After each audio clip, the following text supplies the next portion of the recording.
iyo aqalka sare ee baarlamaanka federaalka Soomaaliya iyagana waxaan u rajaynaynaa inay ku guuleystaan hawsha inay sii daabihiyaan inta guddoon hor leh laga dooranayo haddii la yiraahdo.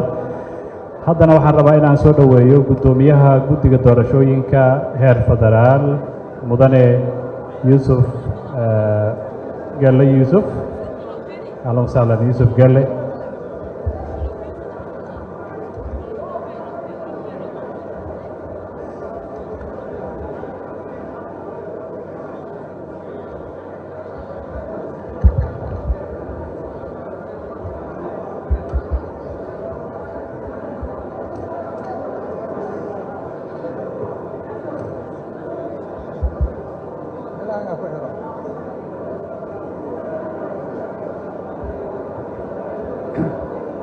بسم الله الرحمن الرحيم.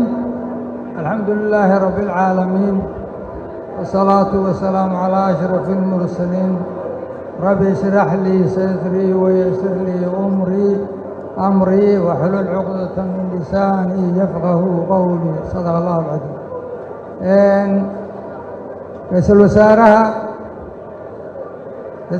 ku-xigeenka golaha xukuumadda wixii ka jooga guddoonka baarlamaankii hore guddoonnimada cusub iyo baarlamaanka cusub guud ahaan guddoomiyaha gobolka bari bulshaweynta meeshan isugu timi xafladda tan sharafta leh ka soo qayb gashay ciidamada qalabka sida ciidanka amniga ilaalinaya dhammaan waxaan idinku salaamayaa salaanta islaamka. assalaamu calaykum waraxmatullaahi wabarakaatu. salaan kadib ilaahay baa mahad iska leh ina soo gaarsiiyey galabta maanta halkan goobtan dhaarta keel isugu keenay innagoo guud ahaan nabad qabna. sidaad la socotaan doorashada tan maanta aynu golahoodii shacbiga isugu keennay howlkan waxay soconaysay muddo dheer oo 2 sano wax yar ka dhiman yihiin 20 bilood bay soconaysay laga soo bilaabo 17 Sebtembar oo heshiiskii u horeeyey oo lagu yegileelayay doorashada dadban ay saxiixeen madasha qaranka. waa doorashadii ugu dheerayd caalamka marka la eego dib loo eego caqabado badan bay soo martay meelo badan iyo buuro badan bay ka baxday oo ka degtay laakiin guud ahaan waxay ku soo dhammaatay nabadgelyo inkastoo ay meelo badan xilliyadii doorashada ay socotay ay ka dhacday dilal iyo qaraxyo iyo maaragtay xildhibaano dhintay. haddana si guud marka loo eego way soo gabagabowday. ilaahay baa mahad leh. waxaan rabaa inaan soo jeediyo arrimo dhowr ah oo u baahan in ay noqoto bays laga duulo markii la rabo insha allahu lasoo gabagabaynayo. doorashada sideedaba waxaa ku dahaaraa ama ku wareegsanaa waxyaabo badan dhibaatooyin badan oo ay ka mid tahay siyaasado isdiidan oo dalka dhaqaale xumo abaaro nabadgelyo xumo joogto ah oo dalka ka jirtay.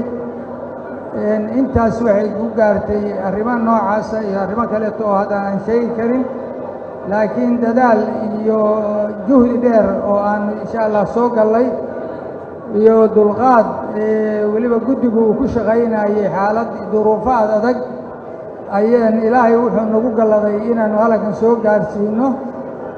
waxaa ka dhiman golaha labada aqal 25 xubnood oo ku kala dhiman 2 goobood oo iyagana insha allah aan filayno inay si dhaqsaa loo soo dooran karo. intii kaleeto waa la soo doortay. wixii iminka dhaarta yimin maayo wixii kaleetona kolley way imanayaan shahaadooyinkoodiina way qaateen. waxaan leeyahay maantay dalku wuxuu leeyahay golo shacab iyo aqal sare oo aan isleenahay waxyaabaha dalka ku soo wajahan bay wuxuun ka qaban karaan ama dalku horay buu u dhaqaaqi karaa in sha allah waxaan rajaynaynaa inaan barwaaqo iyo guul dalku ku soo in sha allah golaha shacabka iyo golaha aqalka sare oo la doortayna ay in sha allah u dhaqaajiyaan dhinaca amniga iyo dhinaca dhaqaalaha dalka horumarkiisana laga shaqeeyo aad baan idiin salaamayaa waqti dheer baa la fadhiyey waxyaabo badan hadda oran karnaa ma jiro aad iyo aad baan dhammaan idiin salaamayaa ilaahay baana mahad leh oo halkana soo gaarsiiyey wasalaamu calaykum waraxmatullaahi wabarakaatu